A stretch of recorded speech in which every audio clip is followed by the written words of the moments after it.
아픔이 귀리 되려면이라는 책이 있습니다. 그 책에 보면요, 1995년도 시카고에서 일어난 폭염 사건에 대해서 말씀해주고 있습니다. 저자는 의사입니다. 의사인데 이 세상을 크리스찬인지 넌 크리스찬인지는 모르겠습니다. 근데 이 책이 뭐 신앙적인 관점으로 쓰여졌는지 안 쓰여졌는지는 모르겠습니다. 하지만 이 세상을 바라보는 관점에 대해서 조금 저희와 나누려고 이 책을 썼는데, 그 책에 1995년도 시카고 폭염에 대해서 조금 구술한 부분이 있어서 함께 나누기를 원합니다. 1995년도에 이 시카고, 미국에 있는 시카고라는 지역에서 체감 온도가 48도가 되는 아주 땡볕, 아주 무더위가 이렇게 기승했었던 시절이 있었습니다. 그곳에서 어떤 일이 있었냐면, 이제 유아원의 선생님이 이제 아이들과 함께 영화를 보기 위해서 이제 아이들을 차에 태워서 갔는데 깜빡 그 아이들을 차에서 빼지를 못한 거예요. 그래서 신나게 이제 영화를 보고 나와서 이제 시원한 에어컨 바람 가운데서 나왔는데, 갑자기 내가 차 속에 두고 온 아이가 생각이 나는 거예요. 그래서 부랴부랴 막 뛰어가서 차 문을 열었더니 이미 그 아이는 그 안에서 너무나도 더워가지고 도저히 손 쓸 수 없는 상태예요. 그래서 911을 불러서 그 아이들을 차에 태워서 차에 태워서 실려가고 그 고치려고 많이 애썼지만 결국에는 그 아이들의 생명을 구출하지 못하였습니다. 이 아이들뿐만 아니라 너무나도 더워서 약 700명의 사람들이 그 시카고 지역에서 죽었다라고 합니다. 그래서 많은 이제 시카고에 행정적으로 관련된 사람들이 연구를 했어요. 왜 이 폭염이 왔고, 이 폭염 가운데서 왜 이렇게 많은 사람들이 죽었을까? 많은 사람들이 고민을 하고 방법들을 제시했어요. 어떤 사람들은 많은 이제 빈부의 격차로 인해서 에어컨이 없어서 나올 수 없었다. 또 어떤 사람들은 이 가난함으로 인해서 내가 누리지 못하는 그런 노약자 혼자서 살고 있는 상황들이 많이 있다라고 생각을 했는데, 한 학자가 연구를 했습니다. 연구를 했더니 그 많은 사람들이 죽었었던 그 북부 지역이 가지고 있었던 문화가 그 많은 사람들을 죽게 했다라는 결론에 이르렀다고 말을 하고 있습니다. 그 지역은 어떤 지역이었었냐면은 마약을 너무나도 많이 하는 지역이었어요. 그러다 보니까 그 지역 자체가 너무나도 위험한 지역이었어요. 그래서 그 시카고 지역에는 에어컨을 이렇게 공공기관에서 틀어주는 공공기관도 많았었고, 굳이 나가서 그 더위 가운데서 더위를 해소할 만한 지역도 많이 있었음에도 불구하고 그 지역이 가지고 있는 무서움, 그 지역이 가지고 있는 어려움, 어두움 때문에 많은 사람들이 에어컨이 있는 지역이 있음에도 불구하고, 알고 있음에도 불구하고 무서워서 나가지 못했다라는 거예요. 나가면은 갱단들이라든가 마약하는 사람들에서 내가 오히려 총에 맞아서 죽을 수도 있다라는 생각이 팽배했기 때문입니다. 그래서 많은 사람들이 나오지 못해서 그 더위 가운데서 더위로 700여 명이나 사람이 죽게 되었다라는 거예요. 여러분, 700여 명이라는 사람이 얼마나 많은 줄 아십니까?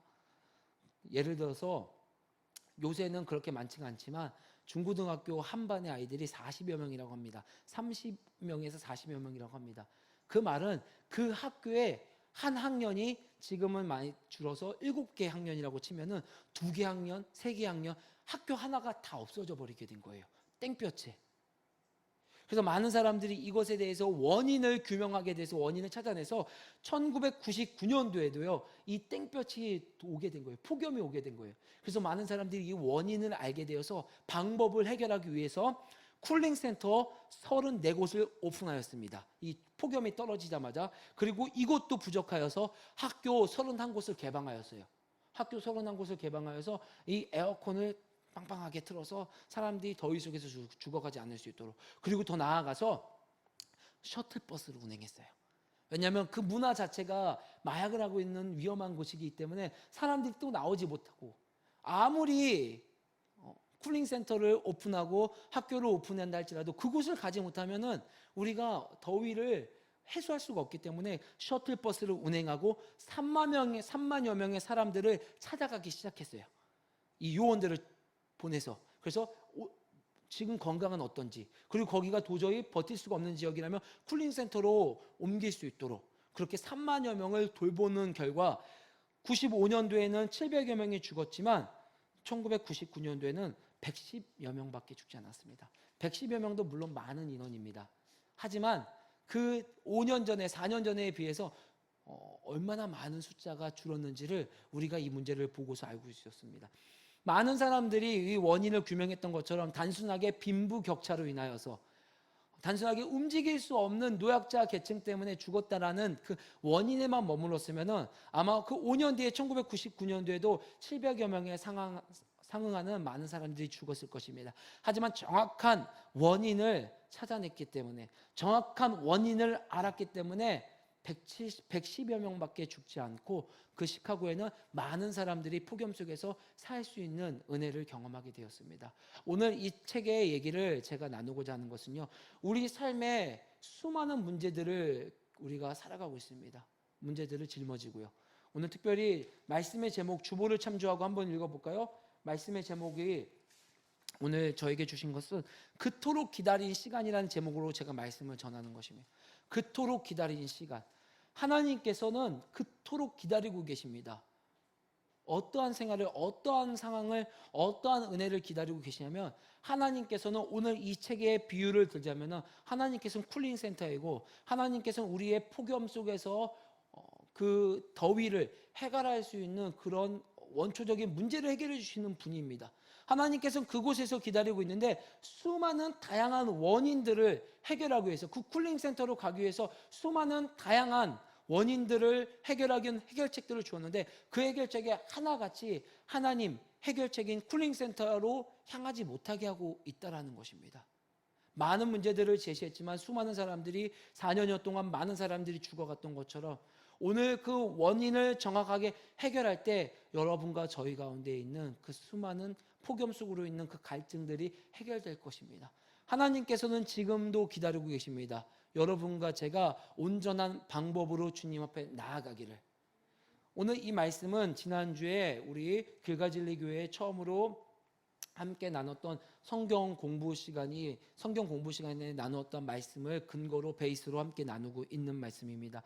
이 세상에서는요, 어떠한 노력으로도 또 스스로 행복하게 살아가려고 많은 방법들을 찾고 있지만, 정작 우리의 방법과 스스로 찾는 방법은 참 행복을 주지 않습니다.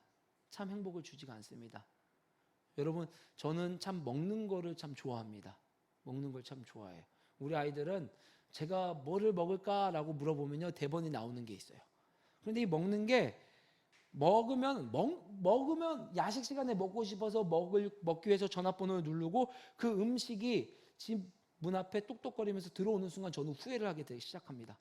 너무 먹고 싶어서 그 음식을 시켰지만 그 음식이라는 것이 문을 열고 들어오자마자 저에게 어떤 해결책도 주지 못하고 있다는 것을, 단순하게 입에서 원하는 그런 욕망을 내가 이기지 못하고 치킨을 시켰구나, 피자를 시켰구나, 다른 어떤 음식을 시켰구나라는 생각에 문을 여는 순간 표현하지 않습니다. 왜냐하면 제가 우겨서 시켰기 때문에. 표현은 제가 절대 하지 않아요. 분명히 시킬 때 말합니다. 후회할 건데 여보, 목사님 후회할 건데 무슨 후회를 해? 이거 먹고 또 우리가 가족이 좀 더 화합을 해서 하나가 될 수 있으면 그거 되는 거 아니야? 근데 이미 제 마음에는요, 후회를 되고 있어요. 문을 여는 순간 표현하지 않지만 후회가 되고 있어요. 제가 이 단순한 예를, 제 삶에 대한 얘기를 했지만, 세상에 어떠한 방법도, 어떠한 해결책도 우리 가운데 참 갈증, 참 행복을 주지는 않습니다. 여러분 한번 경험해 보시지 않으셨습니까? 다들 그런 문제들을 가지고 있어요. 어떠한 것도 해결되지 않아요. 저희 아이가 너무나도 갖고 싶어하는 선물이 있어서 제가 큰맘 먹고 이 선물을 사줬어요. 어떤 이렇게 스티커 같은 선물이에요. 그런데 그 아이가 정말 처음에는 이게 정말 이 선물이 얼마나 좋은지 하나님보다 더 좋아 보이는 것 같더라고요. 제 눈에는요. 잠잘 때도 비계 밑에 가져와서 누가 가져갈까 봐 비계 밑에 가져오고, 학교 갈 때도 이거를 챙기고, 아빠 이것도 사주면 어때요? 이거 아빠 이거 3탄 4탄이 나왔어요. 나 이거 친구들이 이제 사주면 어떨까요? 하는데 정말 놀랍게 한 5개월이 지나지 않아서 그것에 대한 만족, 그것에 대한 행복이 싹 사라져 버리게 된 거예요. 그래서 쿨하게 동생한테 주더라고요. 야, 이거 너 가져. 그 책, 수많이 모은 스티커만 한 200장이 넘게 있는 그 책을 동생한테 주더라고요. 그래서 저는 그것을 보면서 세상에 어떠한 것도 우리에게 참 만족과 참 행복을 주지 않는구나라는 것을 다시 한번 기억하게 되었습니다. 여러분 어떠십니까? 여러분 어떠세요? 제가 굳이 치킨 얘기를 하지 않아도, 제가 굳이 우리 아이들이 좋아하는 장난감 얘기를 하지 않아도 여러분들에게 그런 것들이 있었을 것이고 경험하셨을 것입니다. 성경도 우리에게 말씀해 주시고 있습니다. 참 행복과 참 해결은 세상에서 주지 않는다라고. 참 행복과 해결을 사람들은 찾기 위해서 무수히 많은 노력을 합니다. 그것을 세상 사람들도 이렇게 말합니다. 그 참 행복과 참 해결책을 굿뉴스, 복음이라고 말을 하고 있습니다. 아이러니하게도 이 기독교에서 제일 많이 사용하는 복음이라는 단어, 굿뉴스는요, 우리 기독교에서 먼저 사용한 것이 아닙니다. 로마의 아우구스티누스 황제가 이 땅에 평화가 왔다라는 그 단어를 바로 좋은 소식이라고 사용하고, 그것을 우리는 복음이라는 단어로 저와 지금도 예수님을 믿고 있는 수많은 사람들이 사용하고 있습니다. 헤겔이라는 철학자 역시도 마찬가지입니다. 참 평안, 참 복음, 참 좋은 소식을 위해서 수없이 찾고 헤맸지만 결국에는 인간의 방법으로는 찾지 못함을 고백하고 세상 사람들 역시도 많이 그렇게 찾고 있습니다. 여러분, 성경에서 특별히 많은 인간들이 겪고 있는 원초적인 문제들이 있습니다. 그것을 세 가지로만 추려본다면요, 첫 번째로는요, 외로움이에요. 외로움. 여러분, 개척교회 목사들을 제가 이렇게 많이 만나게 되었어요. 많이 만나게 되어서 함께 얘기를 나누다 보면요, 개척교회 목사님들이 어떻게 보면 하나님과 제일 친밀하고 하나님과 제일 깊은 그 관계 때문에 교회를 개척해서 그들 가운데는 외로움이 없을 거라고 우리가 생각할 수도 있습니다. 그런데 하나같이 모든 사람들, 저를 위시로 해요, 모든 사람들이요, 다 외로움을 겪고 있어요. 외로움을 겪고 있어요. 여기 결혼한 분도 있고 아직 결혼하지 않았지만 사랑하는 부모님과 동생이 있는 사람도 있고 또 사랑하는 부모님이 있는 사람들도 있어요. 그런데 하나같이 그 마음 근저에는요, 우리 모두에게 외로움이 있습니다. 외로움이 있습니다. 두 번째로는요, 허무함이 있습니다. 허무함. 우리가 꿈꾸고 있었던 수많은 것들, 계획하고 있었던 수많은 것들이 있지만 그 모든 것이 결국에는 허무하다라는 것을 우리 안에 본질적으로 내재되어 있어요. 그래서 우리가 잘 알고 있는 솔로몬은 전도서 말씀을 통해서 이렇게 말하고 있습니다. 헛되다. 아마 솔로몬처럼 그 세상에 수많은 것들을 누린 사람이 없을 것입니다. 그런데 그 솔로몬이 그 인생 말년에 저와 우리들에게 말씀해 주고 있는 거예요. 헛되다. 그가 많이 누렸던 수많은 것들, 쾌락적인 부분들, 아니면 어떤 미래의 계획들, 아니면 인생에 대체하는 것들, 수많은 것들이 있음에도 불구하고 허무하다라는 거예요. 누렸음에도 불구하고. 그리고 세 번째로는요, 우리 모두 두려움을 가지고 있습니다. 미래에 대한 두려움. 왜냐하면 우리는요, 유한하기 때문입니다. 우리 모두 죽음을 피할 수가 없어요. 여기 죽지 않을 수 있는 사람이 아무도 없어요. 기도를 많이 한다고 해서 죽지 않습니다. 헌금을 많이 하고 예배를 많이 들어가고 선을 많이 행한다고 해서 죽지 않습니다. 우리는요, 필연적으로 우리 인생에 있어서 모두 외로움과 허무함과 두려움을 가지고 살아가고 있습니다. 이 외로움과 허무함과 두려움에 대해서 사람들은 인식하고 인지하고 있어요. 아, 내가 외롭다. 내가 결혼을 하고 내가 사랑하는 사람과 함께 살고 있고 내가 사랑하는 자녀가 있고 내가 어느 정도 학업에 성취가 있음에도 불구하고 뭔가 허무해. 뭔가 만족스럽지 못한, 참 기쁨이 없어요. 뭔가 과제를 하고 뭔가 숙제를 하고 뭔가 공부를 하고 뭔가 새로운 것을 알매도 불구하고 어느 순간 내 혼자 나만의 자리에 있으면요, 이걸 내가 왜 하지? 허무하게 되고 내 사랑하는 사람이 있음에도 불구하고 외롭고 미래에 대한 그 두려움들이 우리 안에 있음을 저와 우리 가족들뿐만 아니라 세상 모든 사람들이 인지하고 있어요. 그래서 모든 사람들은요, 그 모든 문제의 해결책을요, 자기 스스로 찾습니다. 외로워서요, 더 많은 사람을 만나려고도 하고요. 외로워서 수많은 그룹들에 들어가려고도 합니다. 여러분, 요새 우리가 많이 하고 있는 페이스북, 인스타그램 통해서 수많은 사람들한테 찾아가잖아요. 또 수많은 그룹에 들어가잖아요. 왜 그렇습니까? 그 수많은 외로움만 달래보려고 하고 수많은 뭔가 해결책을 찾아보려고 합니다. 근데 결국에는 내 안에 들어오는 것은요, 완전한 해결책이 아니에요. 다른 사람을 만나봐도 그 외로움이 해결되지가 않아요. 어떠한 수많은 문제들을 해결해보기 위해서 다른 것들을 찾아보지만 결국에는 허무해서 결국에는 우리의 욕망이 하나님이 주신 그 수많은 해결책들을 대신하게 됩니다. 또 두려움 역시도 마찬가지고 미래에 대한 두려움 역시도 마찬가지고요.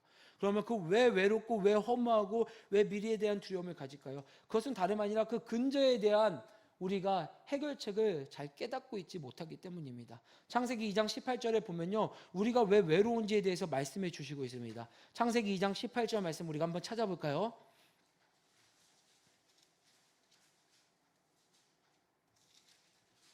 창세기 2장 18절 말씀입니다. 창세기 2장 18절 말씀 시작. 여호와 하나님이 이르시되 사람이 혼자 사는 것이 좋지 아니하니 내가 그를 위하여 돕는 배필을 지으리라 하시니라. 아멘. 우리는요, 아담 이후로요, 외로울 수밖에 없는 사람들이에요.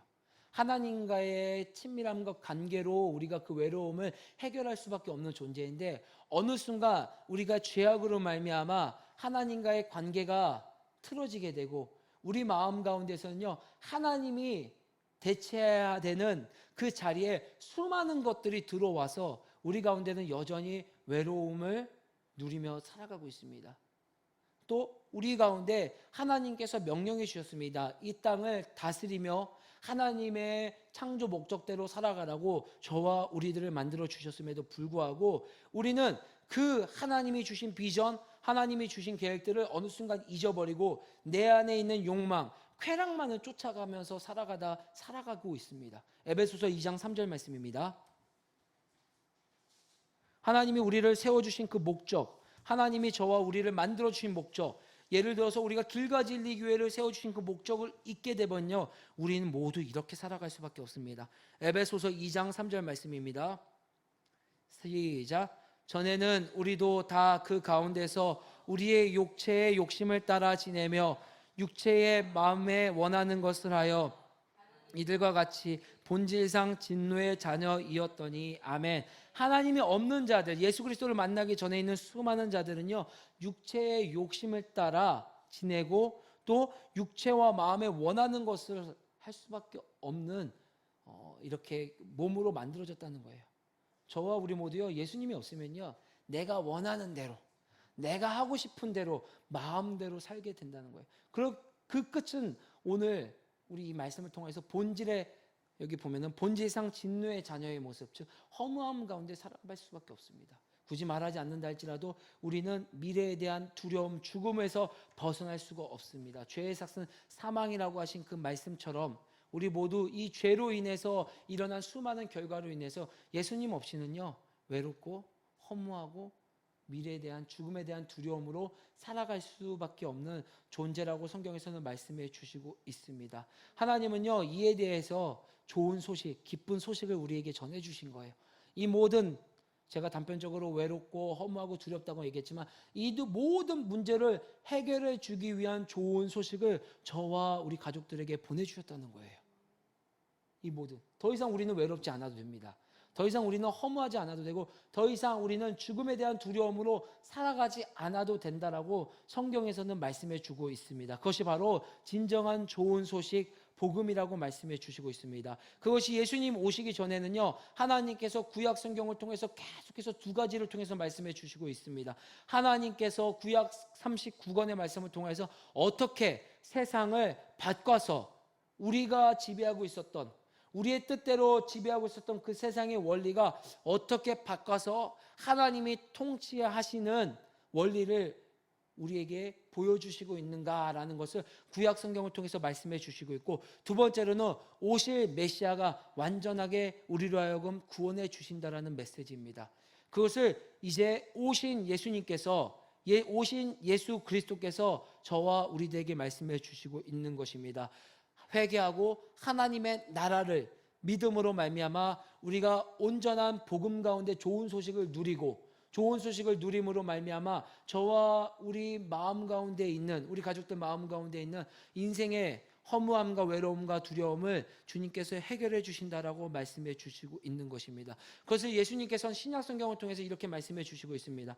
하나님의 백성으로서 새로운 삶을 누리고 하나님의 백성을 통한 세상이 회복이 되고 또 내세의 영원한 생명을 누릴 수 있다라고 말씀해 주시고 있는 것입니다. 우리가 2000년 초반까지는요, 예수님을 믿으면 개인 윤리가 참 강했습니다.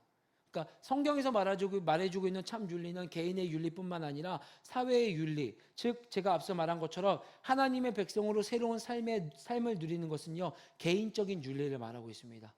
내가 예수님을 믿음으로 더 이상 이 세상 가운데서 세상의 방법으로 살아가는 것이 아니라 하나님의 자녀로 살아가는 그러한 개인적인 회심을 경험하고, 또 하나님의 백성을 통한 세상의 회복, 사회적으로도 우리가 변화시킬 수 있는 그러한 역할을 저와 우리 가족들에게 주셨는데, 우리가 예전에는 2000년 초반, 1990년도 초반에는요, 안타깝게도 이런 세상의 변화에는요 참 둔감하였습니다. 그래서 그냥 예수님 믿는 사람들이 나만 잘 먹고 잘 살면 되지, 우리 교회만 잘 먹고 잘 살면 되지라고 생각을 했습니다. 그런데 성경에서 말하는 하나님의 나라는요, 우리가 당연히 예수님을 믿는 것뿐만 아니라 세상에 나가서도 그 세상의 원리로 가득 차 있는 그 세상을 하나님의 원리로 변화시키기를 원한다는 거예요. 그것을 좀 극단적으로 하는 사람들은 나가서 운동하는 거고, 또 성향에 따라서 어떤 사람들은 내가 있는 자리에서 그것을 해결하기 위해서 각각의 자리에서 우리가 애를 쓰고 노력하고 있는다는 것이죠. 하나님께서는 저와 우리 가족들에게 복음을 통하여서 이렇게 근본적인 문제들을 해결해 주시기를 원하십니다. 그래서 지금도 그토록 원하고 있습니다. 그런데 제가 서두에 말했던 것처럼 왜 개척교회 목사님들이 외롭고, 지금 여러분들 가운데서도 외로움과 때로는 허무함과 때로는 그 두려움들이 우리 삶 가운데서 엄습하고, 또 지금 예배를 드리고 있음에도 불구하고 내 안에 해결되지 않는 그런 응어리 문제들을 가지고 있는 것일까요? 그것은 복음이 주시는 하나님의 나라를 완전하게 누리지 못하고 있기 때문입니다. 성경에서는 예수님께서 말씀해 주시고 있어요. 내가 믿는 믿음과 하나님이 말씀하시는 믿음은 다르다라고 얘기하고 있습니다. 그것이 한 6년 전, 7년 전에 썼던 Not a Pen이라는 책, 제자입니까? 펜입니까? 제자입니까? 라는 책을 보면요, 펜의 모습들이라는 거예요. 펜. 예수님의 이름을 열광해서 예수님을 쫓기는 하지만 예수님이 말한 그 수많은 저 귀한 말씀들은 나하고는 상관이 없다는 거예요. 예수님이 좋아서 예수님을 쫓았지만 그 예수님이 살아가는 삶의 방식, 삶의 패턴대로 나의 삶이 들어가기를 원하지는 않는다는 거예요. 그 모습이 펜이라는 것입니다. 여러분, 오병이어의 모습을 생각하시면 됩니다. 오병이어를 통해서 수많은 사람들이 먹었습니다. 마셨습니다. 그 갈증의 문제들을 해결했습니다. 그리고 그 이어서 또 수많은 사람들이 쫓습니다. 지금 배가 고픈데 예수님이 우리에게 뭔가 주지 않을까? 예수님이 정확하게 말하고 있습니다. 지금 너희들이 나를 쫓는 것은 이 땅에 먹을 것 때문이다. 즉 펜의 모습을 우리에게 말씀하고 있어요. 내가 생각하는 믿음, 내가 생각하는 열광하는 그 예수님의 모습을 보고서 따라가지만 예수님은 그 모습은 제자가 아니라 펜의 모습이라는 것입니다. 오늘 우리 가운데 여전히 예수님을 믿고 기도하고 하나님 나라를 살아가려고 애를 쓰지만 내 안에 외로움과 허무함과 두려움이 똑같이 세상의 사람들과 같이 엄습하는 것은, 지금 나의 모습은, 나의 심령은 카일 아이들먼 목사님의 표현을 빌리자면 펜의 모습이기 때문입니다.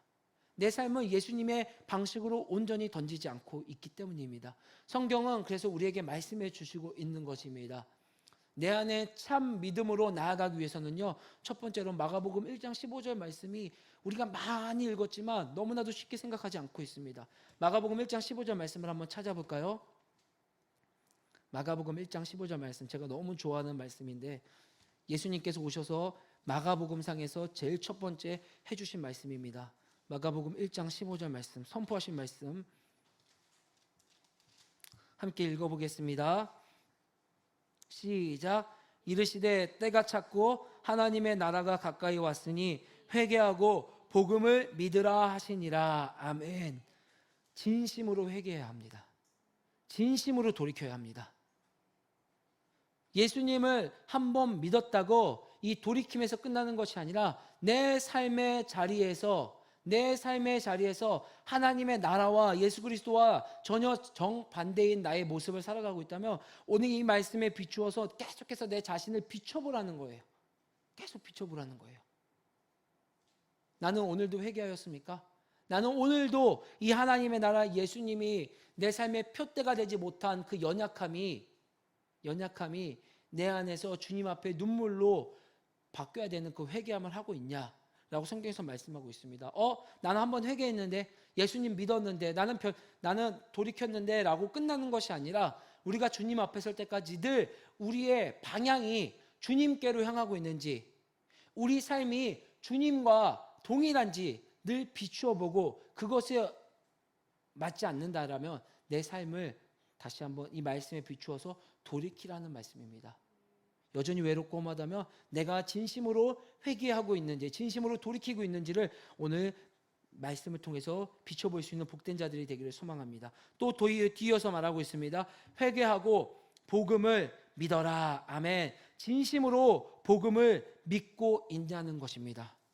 진심으로 복음을 믿고 있냐. 히브리서 4장 2절에서도 이렇게 말씀해 주시고 있습니다. 우리가 함께 언급했었던 건데요. 그들과 같이 우리도 복음 전함을 받은 자이나 들은 바 그 말씀이 그들에게 유익하지 못한 것은 아멘. 복음을 믿는 자는요, 그 복음이 나에게 유익할 수밖에 없어요. 지난주 중에 저희 딸들이 아빠가 아파가지고 기도를 해주는데 제가 물었습니다. 이 아이가 기도하고 나서 아빠가 다 나은 것 같아 하니까 정말요? 이렇게 묻는 거예요. 여러분, 우리가 기도할 때 여러분도 혹시 그렇지 않습니까? 내가 분명 기도 나오고 있는데 의심하면서 기도해요. 내가 기도하고 있는데 이게 정말 이루어질까? 혹 내가 하나님, 이 시간 내가 하나님의 자녀로 하나님의 나라를 누리면서 살아가길 원합니다라고 기도하고 있는데 여전히 내 안에는 하나님 나라가 이루지 못할 것을 생각하면서 염두에 두면서 기도하고 있어요. 하나님, 이 아이가 낫기를 원합니다. 하나님, 제가 아픈 것이 낫기를 원합니다라고 기도하는데 이것은 그냥 입술로만 기도하는 것뿐이고 내 안에 진짜 하나님이 믿음으로 나을 거라는 생각 없이 기도하고 있어요. 오늘 성경은 이것을 우리에게 말하고 있어요. 히브리서 4장 2절 말씀처럼요, 우리가 이 복음 전함을 받았으나 나에게 유익이 없는 거예요. 성경은 우리에게 말하고 있어요. 여러분, 얼마나 많은 복음을 듣고 있습니까? 얼마나 많은 책을 통해서 경험하고 듣고 있습니까? 그런데 내 안에 그 복음을 진짜 믿냐는 거예요. 내 안에 그 진짜 예수님의 말씀들의 능력들이 정말로 내 심령 가운데 일어나고 있음을 믿냐는 거예요. 예배 가운데 하나님의 영광이 나를 변화시키고 그 영광을 주실 것을 믿고 기도하고 있냐는 거예요. 오늘 성경은 그렇게 해야 된다라고 말하고 있습니다. 그렇지 못하니까 우리 안에 계속해서 때로는 외롭고 때로는 그 허무함이 있습니다. 오늘 말씀을 전하는 저 역시도 마찬가지예요. 하지만 그 외로움과 허무함과 두려움을 방향을 트는 거죠. 세상의 방법으로 해결하는 것이 아니라 하나님, 저는 여전히 외롭습니다. 하나님, 저는 여전히 두렵습니다. 여전히 저는 허무합니다. 그것을 대체할 만한 것은 오직 예수 그리스도밖에 없습니다 라고 고백하고 나아가는 거죠. 그것을 입으로 시인해야 되는 거예요. 저의 연약함과 하나님의 하심을 내 삶으로 드러내는 거죠. 나는 부족하고 연약합니다. 그때 하나님께서는 저와 우리 가족들 가운데 역사하실 것입니다. 그때 하나님께서는 그토록 지금도 쿨링센터로 만드신 그 하나님, 가기만 하면 우리의 모든 그 연약함들을 바꿔주시고 해결해 주실, 그 시야를 바꿔주실, 생각을 바꿔주실, 관점을 바꿔주실 그 하나님을 여러분들이 만나게 되실 것이라고 말씀해 주고 있는 것입니다. 하나님은요, 기다리고 있어요. 제가 오늘 이 말씀을 준비하면서 기다리고 있던 사람들이 있었어요. 오늘 이 말씀의 대상이 실은 태신자들이 있었어요. 많이 기다렸어요. 기다리면서 이 말씀 복음을 전해야겠다라고 생각을 하고 있어요. 그런데 아마 제가 기다린 것보다 우리 하나님이 더 기다리셨을 거예요. 우리 하나님이 기다리면서 이 말씀, 이 복음을 들어야 할 내 자녀인데, 이 복음을 듣고서 내가 너희들을 향한 그 수많은 이 사랑과 계획들을 알아야 될 것인데 라는 그러한 하나님의 마음이 느껴지더라고요. 근데 그 말씀은 그들뿐만 아니라 여기 있는 저와 우리도 마찬가지입니다. 우리가 어느 순간 복음은 시시한 거라고 생각을 해요. 어느 순간 하나님이 나를 이렇게 계획하시고 구원해 주신 그 은혜가 시시하다고 생각을 해요. 그래서 그 다음 단계가 더 위대하다고 생각을 해요. 다음 단계가. 그런데 여러분, 복음은 절대 시시하지가 않습니다. 저와 죽을 수밖에 없는 우리 여러분들을요, 아무 값없이 예수님께서 십자가에 못 박혀 돌아가셨고 그 값을 저희에게 묻지 않으시고 그저 그 기다리시는 그곳으로 나아가기만 하면 된다라고 말하고 있습니다. 근데 그 기다리는 그곳으로 나아가게 하신 그 발걸음조차 성령 하나님께서 우리를 인도해 주신 것입니다.